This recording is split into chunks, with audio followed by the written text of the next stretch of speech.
Good morning BA, BSc, BEd class. हम पढ़ रहे थे हमारा second paper basic in education. इसमें हम पढ़ चुके थे शिक्षा का शाब्दिक अर्थ। शिक्षा और संप्रेषण का आधार, ये आपका सेकंड पेपर है। इसमें आप फर्स्ट यूनिट में पहले एजुकेशन क्या है इसको समझ रहे थे। शिक्षा का शाब्दिक अर्थ हमने पढ़ा। उसके बाद आज हम देखेंगे शिक्षा की परिभाषाएं, डेफिनेशन ऑफ एजुकेशन। आज हम शिक्षा की जो परिभाषाएं हैं उनमें सबसे पहली परिभाषा देखेंगे प्लेटो की।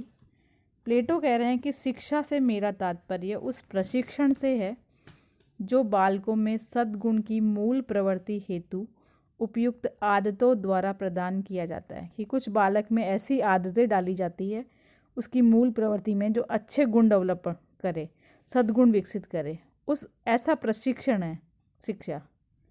शिक्षा ऐसा प्रशिक्षण है जो बालकों को अच्छे गुणों की, जो उसकी मूल प्रवृत्ति है, उसकी जो हैबिट्स है, उन आदतों में प्रदान किया जाता है। ऐसा एक प्रशिक्षण है, उसको उन्होंने ट्रेनिंग बताया है। इसकी इंग्लिश में डेफिनेशन देखें। I mean by education that training which is give by suitable habits to the first instincts to virtue in children. ये प्लेटो के अनुसार परिभाषा थी। दूसरी परिभाषा देखें पेस्ट्रोलॉजी के अनुसार। पेस्ट्रोलॉजी बता रहे हैं कि मानव की जो आंतरिक शक्तियां हैं का स्वाभाविक एवं सामंजस्यपूर्ण एवं प्रगतिशील विकास ही शिक्षा है। कि जो मानव या मनुष्य या बालक, उसकी जितने भी आंतरिक शक्तियाँ, जो अंदर की शक्तियाँ हैं, उनका स्वाभाविक रूप से जो विकास होता है, क्रम से रूप से जो विकास होता है, वही क्या कहलाती है? शिक्षा कहलाती है।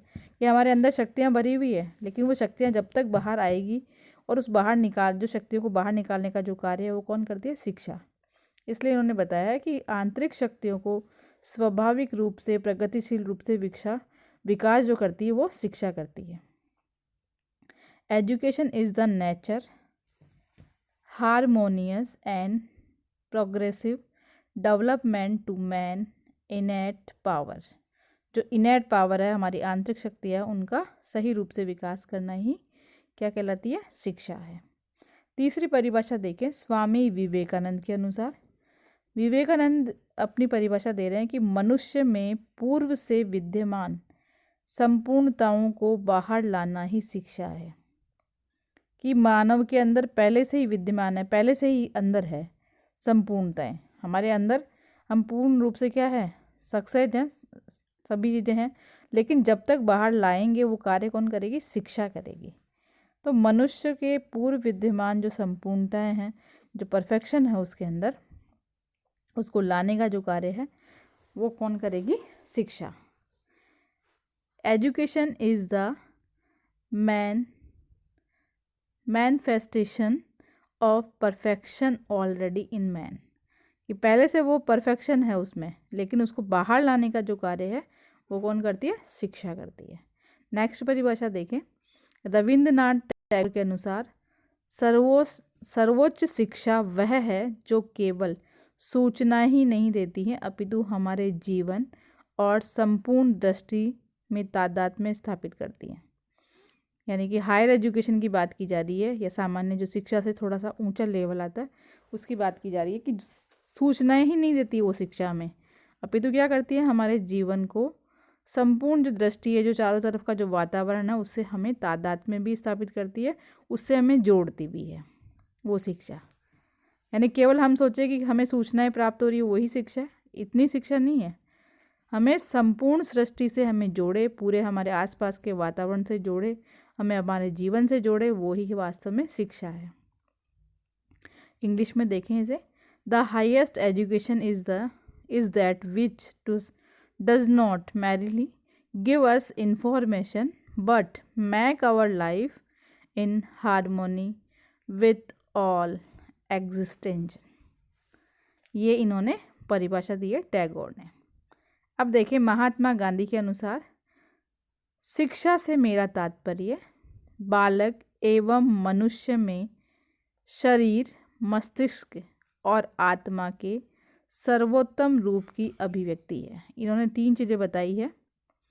एक तो मानव के शरीर यानी पूरी बॉडी, और एक बताया है माइंड मस्तिष्क, और एक बताइए आत्मा यानी स्पिरिट जो हमारी आत्मा है। इन तीनों के लिए बताया है कि जो बालक और मनुष्य है इसमें जो शरीर है, मस्तिष्क है, आत्मा है, इनका सर्वोत्तम रूप से अभिव्यक्त हो जाए वो ही क्या है, शिक्षा है। यानी ये तीनों चीज़ें मिलकर के बालक का विकास करे वो ही क्या कहलाएगी, शिक्षा कहलाएगी। इनकी इंग्लिश में परिभाषा है, by education I mean an all rounder drawing out of the best in child and man, body mind and spirit यानी आत्मा। ये थी गांधी जी के अनुसार परिभाषा। लास्ट परिभाषा है जॉन डेवी के अनुसार, शिक्षा दर्शन का गतिशील पक्ष है। ये बताते हैं, जॉन डेवी दर्शन को मानते हैं, इसलिए कह रहे हैं कि जो हमारी फिलोसफी है, जो दर्शन है, उसका एक गतिशील पक्ष ही क्या है, शिक्षा है। यानी दर्शन को बढ़ावा देने वाली है, दर्शन का ज्ञान देने वाली है, वो ही क्या है, शिक्षा है। Education is the dynamic process of philosophy. अब ये सिर्फ जितनी भी परिभाषाएं दी गई है उन परिभाषाओं के आधार पर हम कह सकते हैं कि शिक्षा वास्तव में मानव को केवल ज्ञान ही नहीं देती है, अपितु उसके ज्ञान का जो अंदर छिपा हुआ है उसके दिमाग, उसके हृदय में, उसके मानव के मन में उस ज्ञान को बाहर लाने का कार्य भी शिक्षा करती है और उसे बढ़ाती है। और मानव को इस अपने जो चारों तरफ का जो वातावरण है उससे जोड़ने का प्रयास भी शिक्षा करती है। Thank you.